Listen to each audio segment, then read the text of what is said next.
Don't know. Can't remember. When did it happen? I don't know. Oh no, I could dig for these details if you want me to. Nope. He doesn't go that far. He's like, I don't know, and I don't care to know.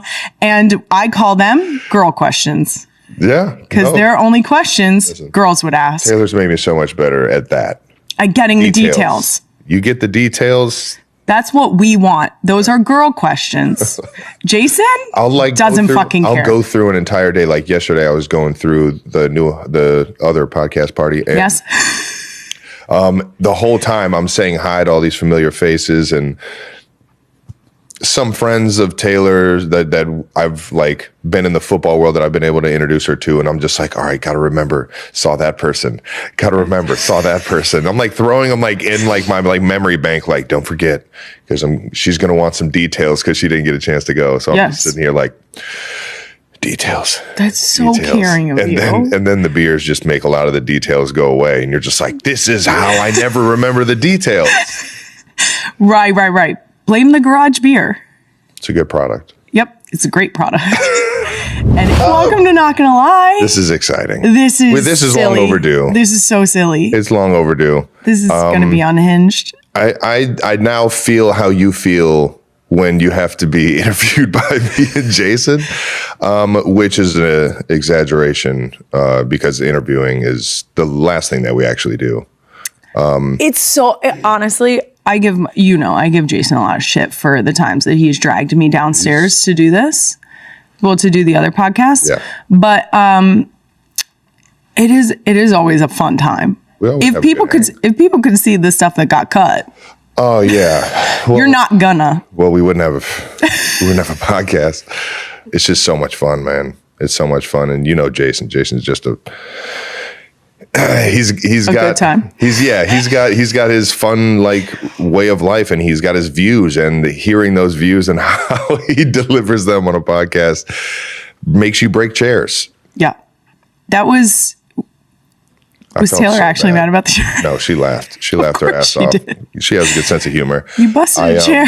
I immediately went over to the scale though. I had to see where we were at. You had to check yourself a little bit. No Job January has been exactly that. Okay. Yeah. Okay. Take a step We're back. relaxing. I had 2 croissants on the way here. Chocolate or plain? Almond. Oh, great. Yeah. It was the last one left. It was a late morning. The 2 last left. Got it. Now, how do you feel about being one of our most requested guests? Oh, man. Not gonna lie, it feels pretty cool. Feels pretty cool. I feel like when you started this, not gonna lie, it was like you were coming out with aggressive takes. Yes. You were not fucking around. No, I'm not. And I was terrified of that. Because I do not like aggressive takes. I like to play a nice medium take. Yeah, right in the middle. And let Jason do the aggressive takes. Yeah. Like you guys got that side of the family. Yeah. I'm holding down the middle takes. Isn't that silly that we matched up on that? Of course. I feel like... There's no fucking around over there. No, none. It's the best though. Is it? Yeah. Okay. It is. What was your honest reaction when you saw the text come through of the request? All right, here we go. We got to do it. I can't not say no to this. This is something You could have said no. I told you could say no. I owe you this. You owe me nothing. I only want to be a good brother-in-law as you've been a good sister-in-law. That's very kind. Well, I'm very grateful you did agree to do this because it is literally the perfect time here during Super Bowl week. It's rare we even typically get a chance to speak this week of the year. Yeah. Because of the last 5 Super Bowls, 6, you have played in 5 of them. So this is typically a busy time of year. Yeah, it's pretty crazy. And I say that because I think, obviously, I'm sure it still stings that you guys didn't do what you wanted to do this year, because it does every time. It doesn't end in a hoisting the Lombardi. Exactly. But to have that on your resume, not only individually, your accomplishments, but your team, the coaching staff you've been able to do it with, Pat, the other staples you guys have on the Chiefs. Oh, yeah. That is unreal. It's pretty insane. And I kind of got the first step back this year when Pat went down and we lost the last however many games. And I got to kind of cope with it in that moment and still be in the building with Coach Reed and the guys that I love in Kansas City, and try and make it the best scenario possible as the year ended there.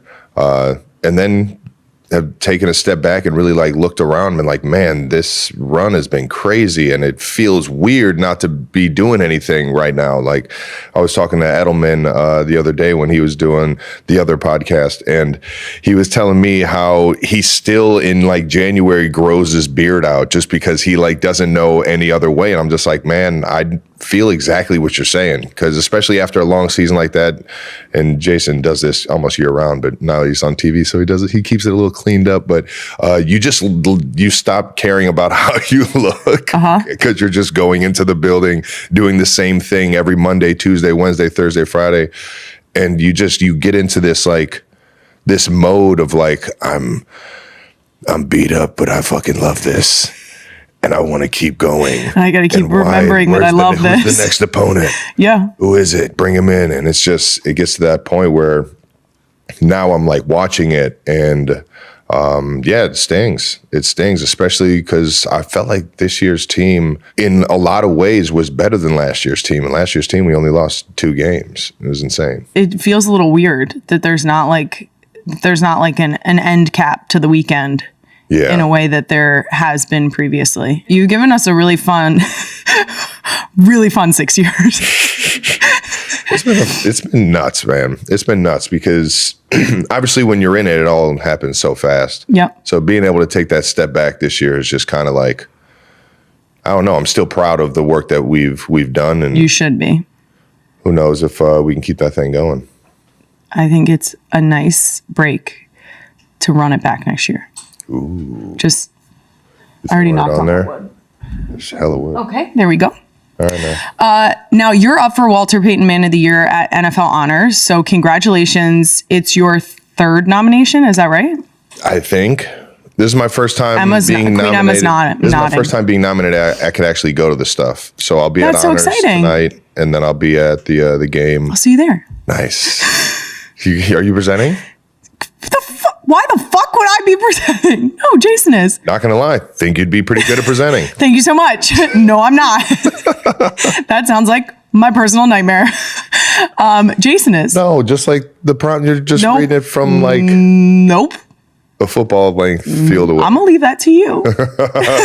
We're gonna leave it to Jason. Perfect. I'm just gonna be up there saying hi. It'll just be the 2-second kids in the audience like, you're doing great. We believe in you. Really hit that exclamation point, Jason. Some emphasis. Now, you do so much incredible work for Operation Breakthrough in Kansas City. What have you been up to recently with them in the Ignition Lab? Well, that is a well-oiled machine that has been going on in Mary Kansas has it City. covered over there. Mary Ellsman is the best. She's one of my favorite people and one of the biggest like community representatives that I know in Kansas City. She knows everyone. Everyone loves her. The kids that have gone through Operation Breakthrough from when they were in preschool, I've been there long enough now to literally see them go from preschool into the Ignition Lab, get college degrees. Those of you that don't know what the Ignition Lab is, it's a bunch of programs through science, technology, engineering, math that give these kids opportunities that they wouldn't have otherwise. So there's a mechanic shop, there's an entertainment studio. My dad has done podcasts with the kids. There's a culinary, there's a kitchen. Like kids are using everything that they can in here to just, create a business or get an understanding of, what exactly these opportunities are, whatever they're interested in. I had the absolute pleasure of being toured around by Mary when we were in Kansas City for one of the games against the Eagles. You were saying that there's a culinary lab, but there's also an agricultural side of things. They have Travis Kelce is giving fans a rare, heartfelt glimpse into the personal side of his life, and it's leaving everyone talking. In a candid conversation during his latest appearance on Not Going to Lie, the Kansas City Chiefs star opened up about the one person who has made the biggest impact on how he navigates both life and football, his fiancée, global superstar Taylor Swift. What makes this revelation especially compelling is the way Kelce ties his personal growth directly to their relationship, revealing the intimate ways Swift influences even his day-to-day routines. Kelce explained how Swift has taught him the value of attention to detail, something he admits didn't come naturally before meeting her. From remembering names and faces at social events to keeping track of small but meaningful moments, Travis credits Taylor with helping him become more thoughtful and present in ways that his brother Jason might never fully appreciate. "Taylor's made me so much better at that. Getting the details," Kelce said, emphasizing that her guidance has fundamentally shaped how he engages with the world. Even mundane interactions take on new significance when Swift's perspective is involved, showing a softer, reflective side of a man usually defined by athletic dominance.